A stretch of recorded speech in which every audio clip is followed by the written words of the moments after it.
Les gens ne savent même pas leur identité. C'est pour ça que souvent, quand les gens parlent, souvent je ne dis rien, j'écoute. Je pose la question, mais est-ce qu'ils connaissent leur identité? Alléluia. Donc, vous voyez que Joseph, il a pensé à faire avancer l'œuvre de Dieu, il n'a pas pensé à lui. La libéralité. Vous savez, je voulais rien témoigner. Je ne vais pas dire le nom de cet homme de Dieu. Dieu m'a envoyé dans le sud. Et quand Dieu m'a envoyé au départ, je ne savais même pas pourquoi Dieu m'a... Il me dit, va. J'arrive là-bas, c'était en fait reconnaître le ministère de son appelé, de son serviteur. Alléluia.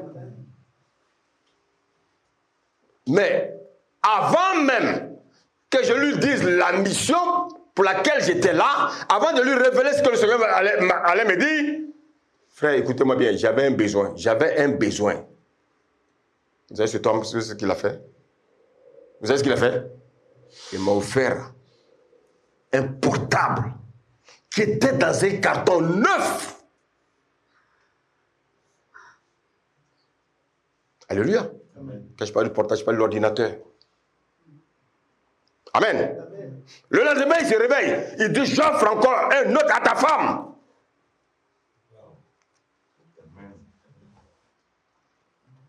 Bon, l'ordinateur, ma femme était plus au point plus que pour moi, mais c'est pas grave. Alléluia. Amen. Alléluia. Amen. On doit donner les bonnes choses aux femmes. Oh, quelqu'un me suit? Amen.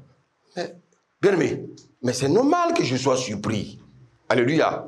Parce que je n'ai pas l'habitude de recevoir ça. Je n'ai pas l'habitude. Regardez cet homme, un grand cœur. Alléluia. Amen. Cet homme, il avait aussi un ministère apostolique. C'est un apôtre de Dieu. Alléluia. Il m'a offert un ordinateur. Il a offert un ordinateur à ma femme. Il n'a jamais vu ma femme. Une tablette. Pas n'importe quelle tablette. Alléluia. Quelqu'un va arriver à la maison et dire, l'apôtre, il a tout ça là. Ah, c'est notre argent. Frère, non, c'est pas votre argent. Dieu touche également des personnes pour nous bénir. Je ne dirai pas son nom. Mais Dieu va s'occuper de cet homme dans son ministère. Dieu va bénir sa maison tous les jours. Dieu va bénir ses enfants. Dieu, tout ce qu'il demandera à Dieu, Dieu va lui accorder. Simplement parce qu'il a posé un acte de libéralité en faveur de son humble serviteur que je suis. Amen. Je veux qu'on acclame le Seigneur pour cet homme.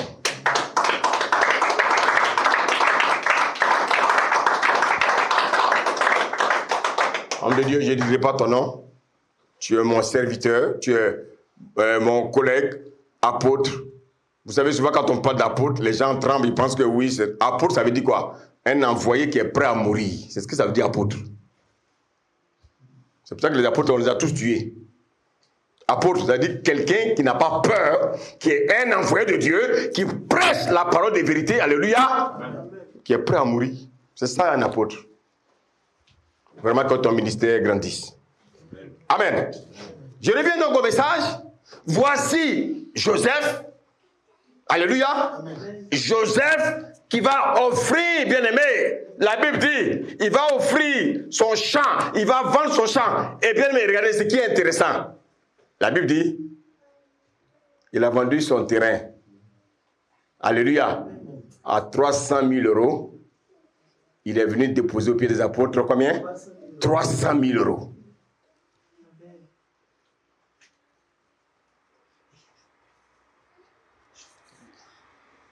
Alléluia. Amen. Alléluia.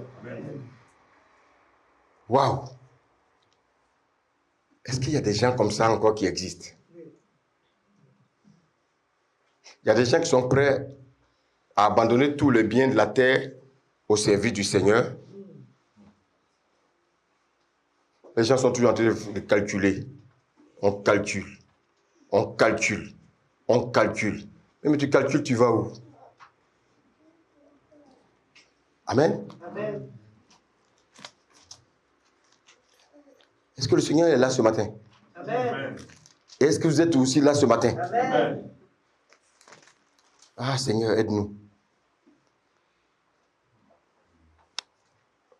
Amen. Mais cet homme-là, à cause de l'acte qu'il a posé, vous savez, les élus, j'ai dit les élus, ils sont déjà prédestinés. Vous savez, cet homme, il me fait penser à moi. Quand j'ai commencé avec le Seigneur, rien ne m'appartenait. Ceux qui me connaissent, ils savent comment Dieu m'utilisait pour bénir l'Église. Alléluia. Mais tout ça, c'est pour la gloire de Dieu. Alléluia. Cet homme-là, lisons rapidement Acte 14, 14. Acte 14, verset 14.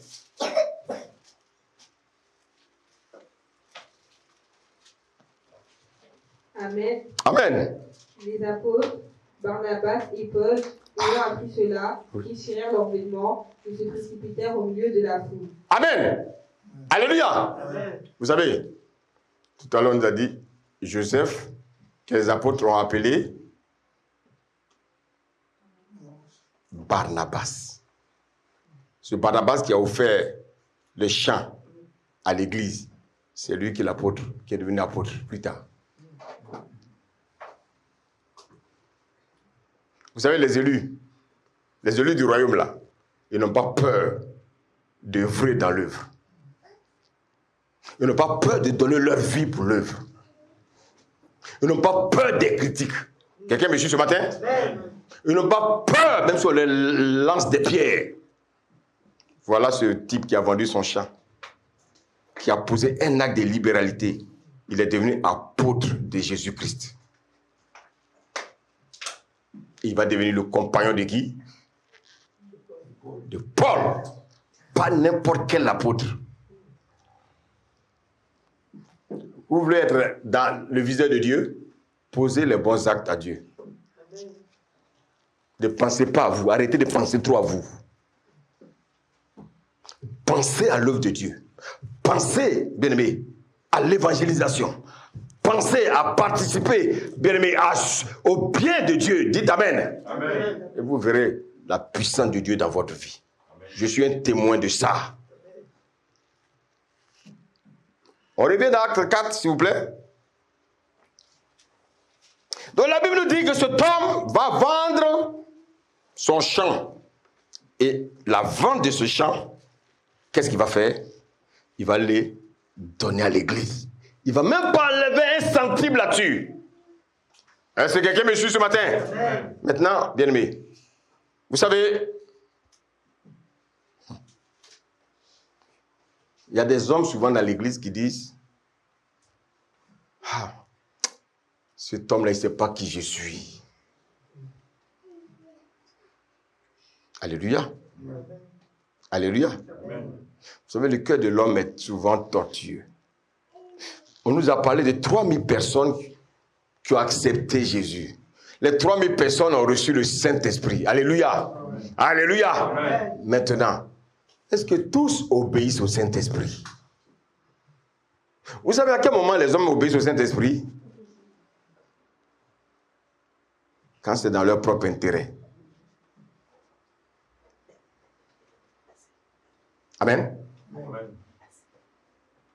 Alléluia. Les 3000 là, la Bible dit, ils étaient dans la même église. Est-ce que les 3000 obéissaient au Saint-Esprit tous? Est-ce que dans une église, parce que tout le monde a le Saint-Esprit, est-ce que chacun laisse le Saint-Esprit le conduire? Il y a des prétentieux. Alléluia. Il y a des gens qui souvent, ils sont dans l'église, mais ils aiment se faire voir.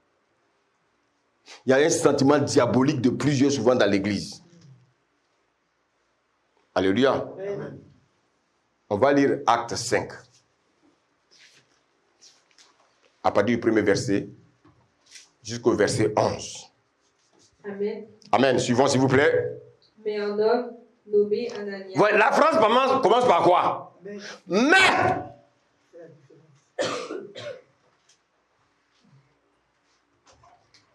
Mais un homme, regardez les précisions. Mais un homme nommé quoi?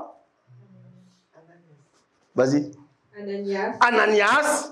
Avec Saphira, sa femme, vendit une propriété. Écoutez-moi bien, les deux, monsieur et madame, sont dans l'église de Jérusalem. Donc ils sont dans la même église que qui? Barnabas, Joseph. Donc Joseph est venu faire un don à l'église. Donc vous voyez peut-être que l'église a acclamé le Seigneur pour la vie de Joseph. On a prié pour lui, pour les bénédictions. Alléluia. Est-ce que quelqu'un me suit ce matin? Ah, il y a un couple dans l'église qui comment? Il faut qu'on parle aussi de nous là. Il faut que nous aussi on parle de nous. Comment? On parle de Joseph comme ça. Mais tu as vu comment ils l'ont acclamé? Tu as vu comment ils ont acclamé le Seigneur? Ah, tu as vu?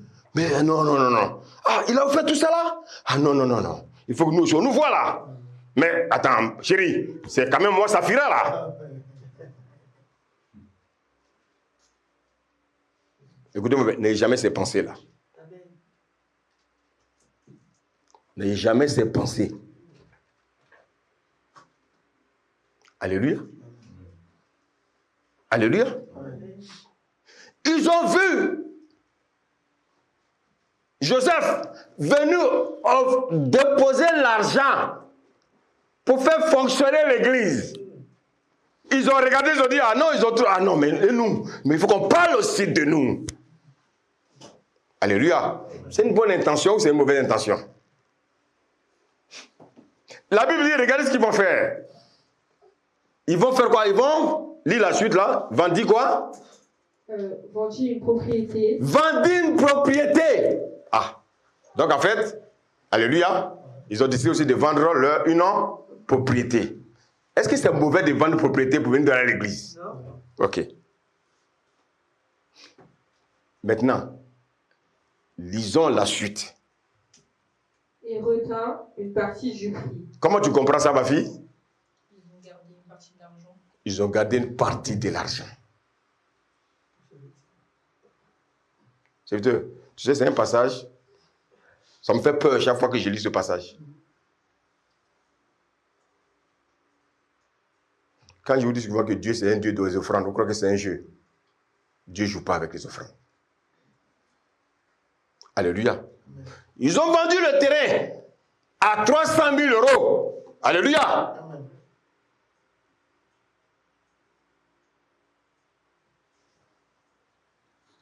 Lis la suite.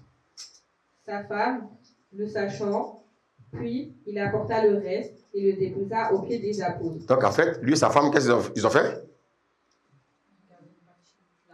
Lui et sa femme, donc ils se sont mis d'accord. Alléluia. Pour voler qui? Dieu. C'est vrai, on dit d'être en accord avec nos femmes. Alléluia. Mais en accord dans le bien. Est-ce que je me fais comprendre? Oui.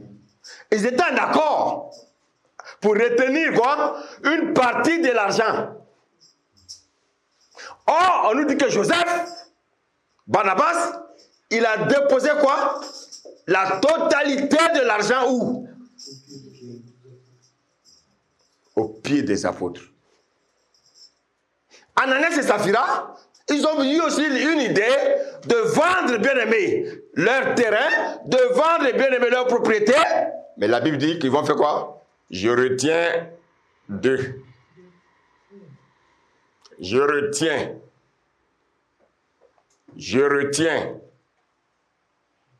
Les enfants, mon papa dit d'aller acheter un truc, vous retenez combien? On vous donne 10 euros, vous achetez quelque chose à 7 euros, vous retenez combien? Ah, ça fait 8 euros, hein? Papa tient 2 euros. c'est du vol. C'est du vol. Alléluia. On continue la lecture. Verset 3. Pierre lui dit, Ananias, pourquoi Satan a-t-il rempli ton cœur au point que tu mentes au Saint-Esprit et que tu aies obtenu une partie du prix du champ? Je vous pose la question. Quelle va être la suite de ce couple-là? Qu'est-ce que Dieu va faire? Pour ceux qui ont déjà lu ce passage, qu'est-ce que Dieu va faire? Dieu va les frapper de mort. Vous savez, je ne viens pas à l'église pour poser des actes parce que tel a posé un acte. Oh, quelqu'un me suit? Il faut poser l'acte avec ta conviction totale. Alléluia. C'est pas parce que le serviteur juste va m'offrir une chaussure, alléluia, que la semaine qui suit, moi, je vais lui offrir une chaussure. Ça, c'est pas un bon esprit. Parce que toi, tu es un égaliseur, tu égalises. On a marqué un but, donc toi, tu veux égaliser. Alléluia. Non. Je t'ai donné la chimie de tout mon cœur. Alléluia. Si tu égalises, c'est qu'il y a un problème. Je n'ai pas dit d'égaliser. Laisse-moi marquer mon but. Alléluia. Eux, ils voulaient égaliser, mais l'égalisation les a fait perdre toute leur vie.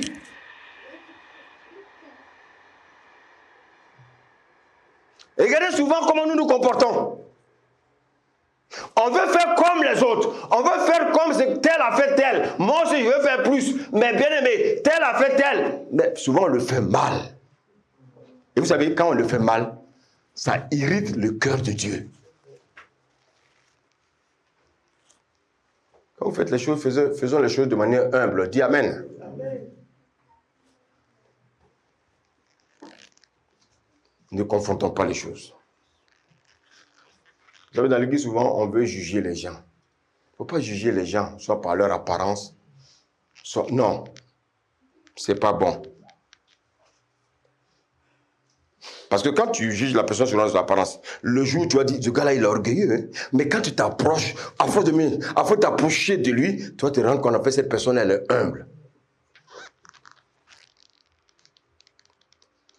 Parce que vous savez, il y a une chose que vous devez savoir. Si tu juges quelqu'un, Dieu va te juger. Alléluia.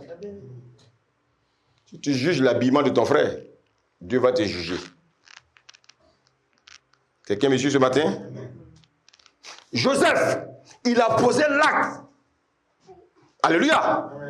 Par la crainte de Dieu. Mais Ananias et Saphira ont posé l'acte. Alléluia. Pourquoi? Par convoitise, par prétention. Il faut qu'on parle aussi de nous. Quand même là, c'est nous aussi, nous sommes à l'église là. Nous, on a les moyens là. Mais quand ils donnaient, ils ont triché. Dieu n'aime pas la tricherie. Dieu n'aime pas le vol. Est-ce que vous savez qu'il y a des chrétiens souvent qui veulent faire des offrandes? Dieu met dans leur cœur une somme. Et ils viennent, ils divisent. C'est arrivé à qui déjà là? Soyez sincères.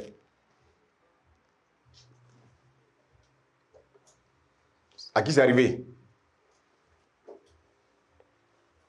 Amen. Amen. Quand on a une autre opinion de nous,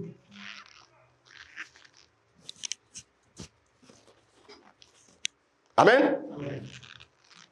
Quand on a une autre opinion de nous, c'est des choses comme ça qui nous arrivent. On a un esprit de comparaison. On aime se comparer aux gens dans l'église. On veut se faire valoir. On veut qu'on dise aussi que nous aussi on est là. Mais la Bible dit quoi? La Bible dit que Dieu va tomber dans une colère. Vous savez il y a 3 types de colère. Alléluia.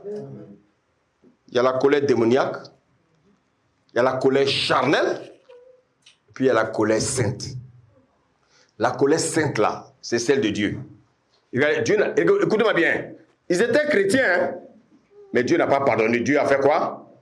Dieu les a frappés. Ils sont morts. Il les a frappés de mort. Écoutez-moi bien. Si vous comportez mal avec Dieu, vous savez ce qu'il va faire? Il va vous donner une petite maladie. Suivez-moi bien. Vous savez souvent, quand vous voyez les hommes prêcher, vous vous moquez d'eux. Vous ne savez même pas que leur vie. Qui dit, mais toi, tu n'as rien à faire, hein? Mais tu n'as rien à faire, ton affaire de Jésus, là. Tu n'as rien à faire. Va chercher à faire autre chose, là. Là, tu passes ton temps à prêcher, frère. Vous connaissez la vie de la personne? Vous savez comment la personne a rencontré Jésus? Vous savez ce que Jésus lui a dit? Et lui, il va laisser Jésus pour t'écouter, toi, un mortel, toi, un misérable.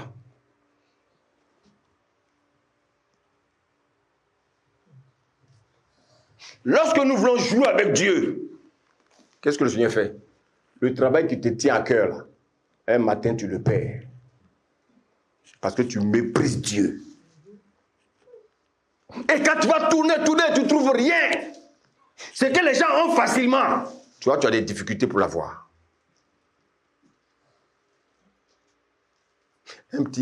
Un mal de ton côté droit. Tu vas à l'hôpital, on fait des recherches, on ne trouve pas. Mais tu as mal. Dieu t'a donné une petite maladie. Parce que Dieu veut t'éprouver, il veut t'enseigner quelque chose. Parce que souvent, vous voulez ressembler aux hommes du monde. Mais vous ne savez pas que déjà, le fait de mettre déjà le pied même à l'église, cela signifie quelque chose. Alléluia. Que tu n'es pas n'importe qui. C'est-à-dire que Dieu a besoin de toi. Alléluia.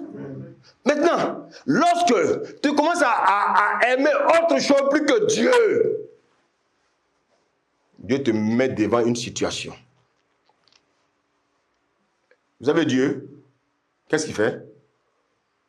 Dieu, il juge les enfants du monde. Il juge les païens, les enfants du diable. Alléluia. Mais qu'est-ce que Dieu fait à ses enfants? Il les corrige. Et la correction de Dieu, c'est pour nous ramener à réfléchir et à prendre les bonnes décisions. Alléluia. Vous croyez que ce n'est pas plaisir que je suis arrêté là? Moi, je n'ai pas sommeil. Mais je n'ai pas autre chose à faire. Oh, vous me suivez là? Amen.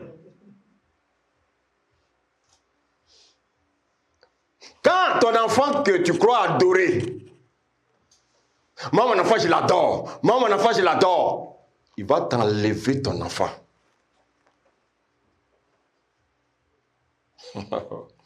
Vous connaissez l'histoire du prophète Ézéchiel? Dieu l'envoie en mission, il commence à lutter avec Dieu. Dieu a enlevé sa femme. Il dit sa femme est malade. Dieu a enlevé sa femme. Quand sa femme est morte, il est parti à la mission. Et Dieu lui a dit, je ne veux pas avoir des larmes.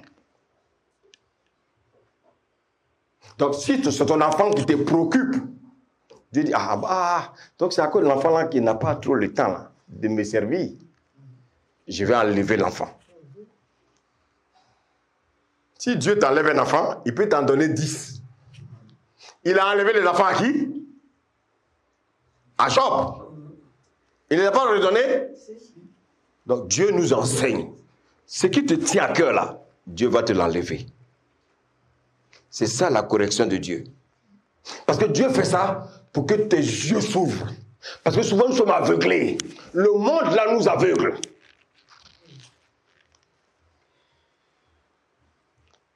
Vous connaissez un peu l'histoire de Nebuchadnezzar? Dieu lui a montré un songe où il devait être élevé. Dieu lui montre des statues où il devait être élevé. Effectivement, Dieu l'a élevé. À un moment donné, Nebuchadnezzar respectait même... parce qu'en fait, il ne savait même pas que c'était Dieu qui l'avait élevé. Il croyait que c'était lui-même. Alléluia. Dieu va encore lui montrer un songe pour lui montrer que c'est pas toi, hein, c'est moi. Souvent, quand Dieu nous élève, on oublie que c'est Dieu. On croit que c'est nous-mêmes, par nos diplômes, par notre intelligence. Alléluia. Donc, Nebuchadnezzar, à un moment donné, il était maintenant sur ses chevaux. Et qu'est-ce que Dieu va faire? Dieu va l'amener brouter les herbes. Vous savez, il y a beaucoup de professeurs d'université. Ils se prennent pour des grands hommes. Des présidents de la République. Des médecins.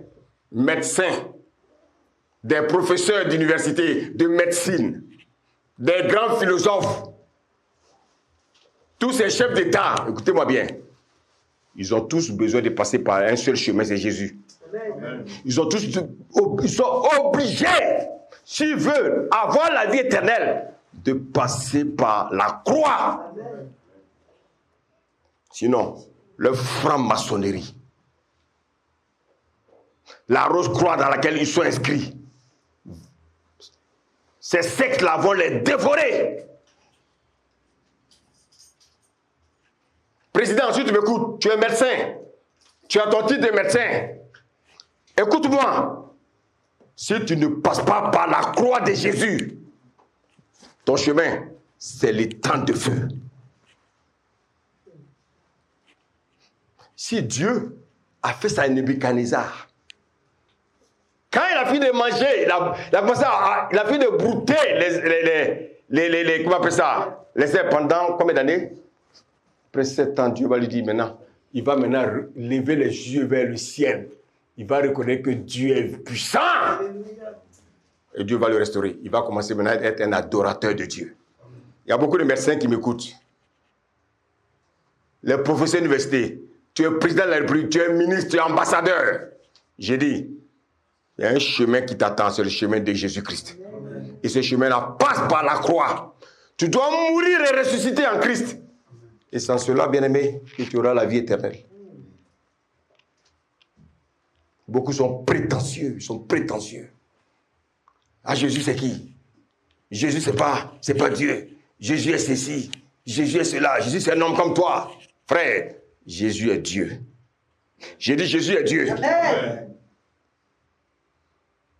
Voici pourquoi il dit que celui qui veut le suivre, qui renonce à lui.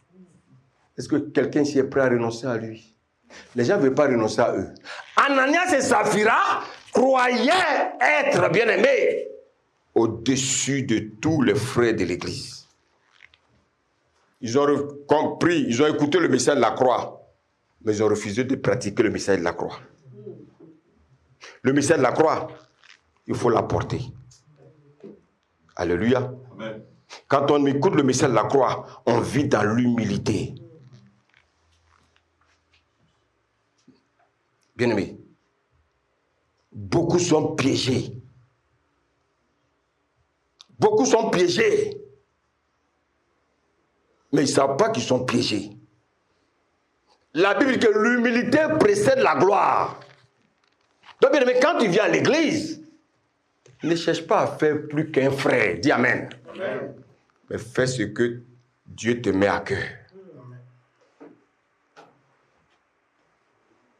Alléluia. Amen. Vous savez, l'œuvre de Dieu, c'est une marche. On n'a pas besoin de l'intelligence humaine pour pouvoir bien aimer servir Dieu. Dites Amen. Amen. On a besoin de l'Esprit de Dieu. Amen. Voici pourquoi, bien aimé, quand tu viens à l'église, ne marche pas avec Dieu avec tes 5 sens. Dis Amen. Amen. Mais marche avec l'esprit que Dieu a renouvelé.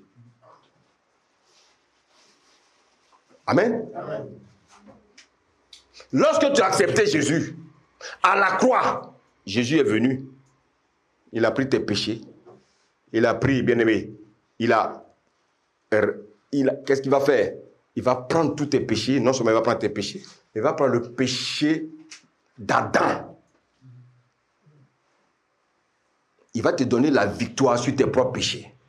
Il va te donner la victoire sur les vaines manières de vivre de tes parents. Il va te donner la victoire sur les démons. Donc quand on vient à l'église, on ne vient pas à l'église pour passer le temps dans les délivrances. Non, on vient à l'église parce que, bien aimé, notre problème, c'est notre âme. Ananias et Saphira, ils avaient un problème. Écoutez-moi bien, ils avaient reçu Jésus. Alléluia. Amen. Mais ils n'avaient pas compris qu'en fait, à l'église, quand on vient, il faut maintenant renouveler notre intelligence. Leur intelligence n'était pas renouvelée. Ils étaient certes des enfants de Dieu. Alléluia. Vous voyez qu'en fait, on peut être un enfant de Dieu puis ne pas être sauvé. Un enfant de Dieu qui marche dans la chair ne peut pas être sauvé. Dites Amen. Ceux qui seront sauvés, c'est ceux qui marchent par l'esprit. Ananias et Saphira n'ont pas compris que quand on vient à l'église, alléluia, alléluia, il y a encore un travail à faire à l'intérieur de nous. Alléluia. Bien-aimé, ce matin, je voulais que tu comprennes que c'est Dieu qui bâtit l'œuvre au travers de nous. Vous savez, parce que sans Dieu, nous ne pouvons rien. Je voulais terminer avec 2 passages. Romains 7, 23, s'il vous plaît. Romains 7, verset 23.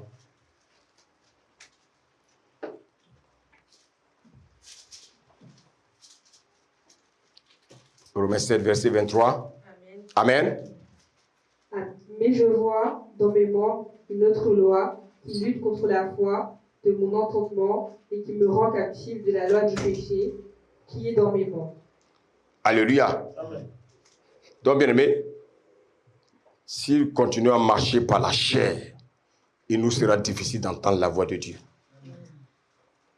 Souvent, il y a des actes qu'on veut poser, mais ces actes-là vont nous détruire nous-mêmes. Parce que ça ne vient pas de Dieu. Dites Amen. Amen. Regardez ce que Romains 12, 16 nous dit.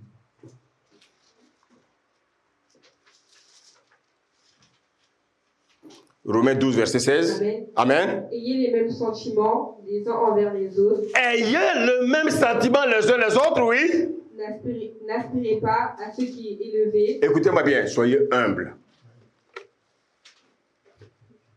Alléluia. Amen. Frère, c'est pas parce que ton voisin d'en face a changé sa voiture que toi aussi tu dois automatiquement changer ta voiture. Est-ce que ta voiture est en panne?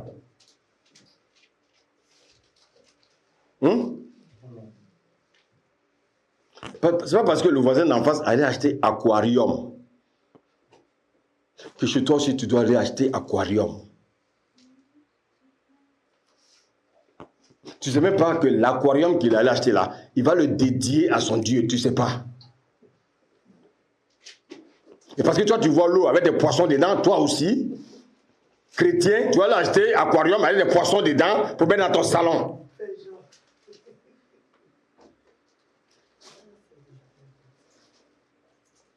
Quelqu'un me suit? C'est pas parce que ton voisin envoie les enfants chez Astérix, toi aussi, tu vas envoyer tes enfants chez Astérix. Chrétien, oh. Nous sommes dans une génération perverse. Alléluia. Amen. Arrêtons ces choses. Parce que Dieu nous regarde. Dieu a regardé Joseph et il a regardé Ananias et Saphira. Mais qui est mort? C'est Ananias et Saphira. Pourtant, ils ont envoyé l'argent à l'église. Ils ont envoyé leur bien à l'église. Mais pourtant, Dieu les a foudroyés. Quelle est l'intention quand tu veux poser l'acte? Quelle est l'intention? Est-ce que c'est pour te faire voir? Est-ce que c'est pour mettre la honte sur ton frère? Est-ce que c'est pour te dire à ton frère que tu as plus que lui? Alléluia. Ou bien c'est parce que tu le fais de bon cœur? On continue la lecture, s'il vous plaît. Amen. Mais laissez-vous attirer par ce qui est humble. Ma fille, laissez-vous attirer par ce qui est humble. Chrétien, est-ce que vous m'avez compris ce matin? Vous m'avez compris? Est-ce que vous m'avez compris? Amen. Laissez-vous attirer par ce qui est humble. Amen. Vous savez, nous sommes tous des serviteurs inutiles. Nous avons tous besoin de la grâce de Dieu. Tout ce que tu as aujourd'hui, bénis Dieu, dis Amen. Amen. C'est par la grâce que tu as ce que tu as. Vous savez, souvent, Il y a des choses que Dieu réserve pour nous. Mais comme on n'a pas encore compris, c'est bloqué. Et puis on s'épuise. Alors que ce que Dieu a réservé pour toi, c'est à côté de toi. Mais quand tu vas prendre conscience pour t'attacher à ce Dieu, alléluia, tu verras que Dieu, il est merveilleux. Femme, tu as vu cet homme-là. Et parce que peut-être il n'a pas de papiers, parce qu'il ne travaille pas, tu dis non, moi je ne veux pas de cet homme. Je veux un homme riche. Amen. Mais c'est cet homme riche-là qui va te faire comme Ananias et Saphira. Cet homme riche, c'est un franc-maçon qui va venir détruire ta vie. Alléluia. Amen. Alléluia. Amen. Alléluia. Amen. Alléluia. Amen. Mais cet homme sans papier, alléluia, c'est lui qui va t'apporter le bonheur. J'ai parlé à quelqu'un ce matin. Amen. Vous triez trop, vous aimez trop trier. Le diable va vous tromper. Ayez une opinion simple. Soyez des personnes humbles et laissez-vous guider par le Saint-Esprit. Vous voyez qu'en fait, on peut venir à l'église, on pense qu'on est tous mêmes. Mais il y en a qui sont animés de mauvais esprits, il y en a qui sont animés de bon esprit. Sachez écouter ceux qui vous parlent. Sinon, ils vont vous faire sortir de l'église et vous allez à la perdition. Vous savez quelle est tous notre espérance? Vous savez quelle est notre espérance, nous tous? Je vais vous le montrer. Alors dans l'Apocalypse.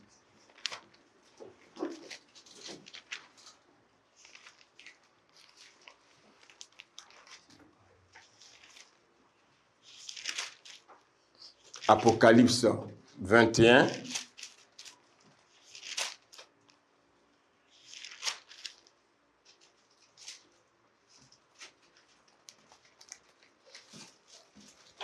On va lire le verset 1. Apocalypse 21, verset 1. Amen. Amen. Puis je vis un nouveau ciel et une nouvelle terre, car le premier ciel et la première terre avaient disparu et la mer n'était plus. Amen. Amen. Écoutez-moi bien, la tour Eiffel là, ça va disparaître. Le grand château dans lequel vous dormez là, ça va disparaître. Les avions vont disparaître. Vos cabinets de consultation vont disparaître. Vos châteaux que vous avez construits vont disparaître. Alléluia. Notre espérance, c'est un nouveau ciel et une nouvelle terre. La Jérusalem qui va descendre du ciel.